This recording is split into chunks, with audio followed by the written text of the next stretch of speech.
I could not do this until I started doing a lot of yin yoga, and I'll be drawing on yin yoga postures a lot. I'm a certified yin teacher as well as Bikram in our videos, and this posture we did, the forward bend, is a version of a yin yoga posture. From doing a lot of yin, so this is what kind of happened. First I was here, and then I was here, and then I was here, and then I was here, and then one day something really wild happened. So I was here, and then that happened. Total rotation of the hips, so really released a lot of stuff, able to go all the way entirely through. You get it. Kind of cool. I think it's kind of cool.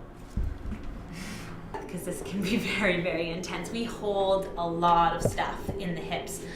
For whatever reason, in yoga, it's quite common to hear somebody say or to read in a book about how we store a lot of emotion in the hip. The issues or your issues are in your tissues, so to speak. This is very much the truth when it comes to yoga. Emotions can get kind of stuck in your physical body, so releasing a lot in the hips, through the hips. First hip exercise we're going to do, pigeon. Starting on all fours, hands and knees. We're going to move first into downward dog, so pushing through the palms, lifting your sit bones up towards the ceiling, flat back, not arcing the spine, not collapsing through the chest. From here, lifting your right leg from the floor, bring your right knee towards your right wrist. So this is the same posture that we did in the Bodyrok Flow Fit Test. So as you do this one, you'll be able to hopefully see a difference. Some things opening up, some things releasing. So this hip, your right hip, you want to try to have it on the floor.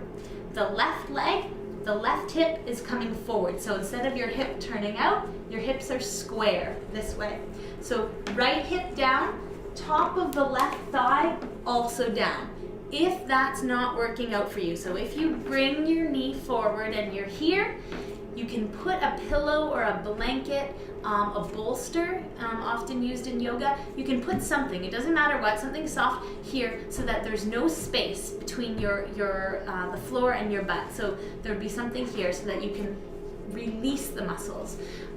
Sit on this side here, you're just simply with your mind going to be setting that intention, sending your breath to the area that feels tight, bringing your left hip forward, bringing the top of the left thigh to the floor.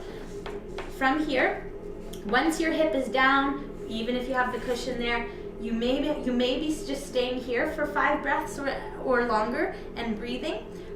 If you feel pretty comfortable here, you can start to move forward. Eventually you can come down into a position like this, forehead to the floor, and breathe there. Especially with this one, the longer you stay, the better. Try not to engage, try not to flex. We're not strengthening at all in this posture. We're trying to release the tension from the glutes, from the hips. So stay as long as you can. Stay as long as you have the patience to right now. Honestly, the longer the better with this one. Just staying here or staying here.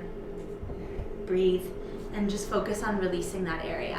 The next one we're going to do is a wide-legged forward fold. You're really going to feel this one in the groin, especially if that's where you're holding tension. So starting with yourself fairly straight through the spine, what I want you to see is this. There's a tendency when there's tension in these areas, in the front of the hip, in the groin, for the back to round this way. Instead, with your hands on the floor, all you want to start to do is just bring yourself forward. So instead of falling back this way, the rotation is forward. Okay? So you may even be here, you may be here, so you're trying to bring your hip forward. Eventually, the next step, elbows to the floor. From there, maybe even all the way down. What you want to notice here is that there might be a tendency, especially if you feel tight, to contract the muscles. Again, try to relax. So you're relaxing your legs entirely, soft.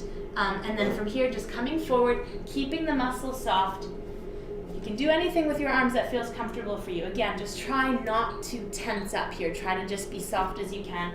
Breathe. Again, longer the better. Whenever it comes to the hips and these kind of postures, where we're working to just increase the flexibility, to release tension from the body. The longer the better, and you want to be soft as you're into them, as you're moving into them. That is really important. Not holding so much here, not striving so much, not trying so hard. Instead, more about allowing, more about surrendering. Third posture we're going to do. Dragon lunge. Dragon lunge. So we're going to start in a high lunge for this one. You may have to stay like this, and you may need to put your hands on something. So you may need to put a couple blocks here, maybe 2 small side tables, anything that you can rest your hands on. If it feels intense through this hip, just stay here like this. You may be able to come a little bit lower, so you're sinking into the hips, opening the whole front side here. So if you're a runner, if you've been doing a lot of high impact stuff, hip flexors, maybe a little bit tight. So really getting into that area. Of all the postures, this one, for me, for whatever reason, it just feels really intense. It makes me a little bit antsy. It's always been a hard one for me to hold. Do what you can. It may not be like that for you. Try to stay as long as you can. So your knee is over your ankle. You're just sinking down this way. And this actually is preparation for a split too. So that's kind of, it'll help you move in that direction as well. So you can keep your chest lifted, hands on the floor, and then eventually even maybe coming down, elbows to the floor. For me, my biggest challenge is and continues to be being a little bit more gentle with myself, allowing myself to take a day off, exercise, like not exercise at all for a whole day. There was a time when that was really hard for me. I've always had this pattern of overdoing, a little bit of a perfectionist, you might say. And I remember one day I finished yoga class and I was laying on the floor, and in Bikram we have mirrors, and I remember lying on the floor, and I was exhausted before I even went to the class. I don't even know why I went. And I remember lying on the floor after the class, and I looked into the mirror, and I remember like looking right in my eyes and really feeling compassion for like the first time ever for myself. And I kind of in that moment apologized to myself for not listening to what I really needed that day. So for me, I'm always working to build that inner awareness, or to really listen to what my inner self needs, or as opposed to just doing. We're such a culture of doing, and I have to do this and I have to do that, as opposed to just simply being.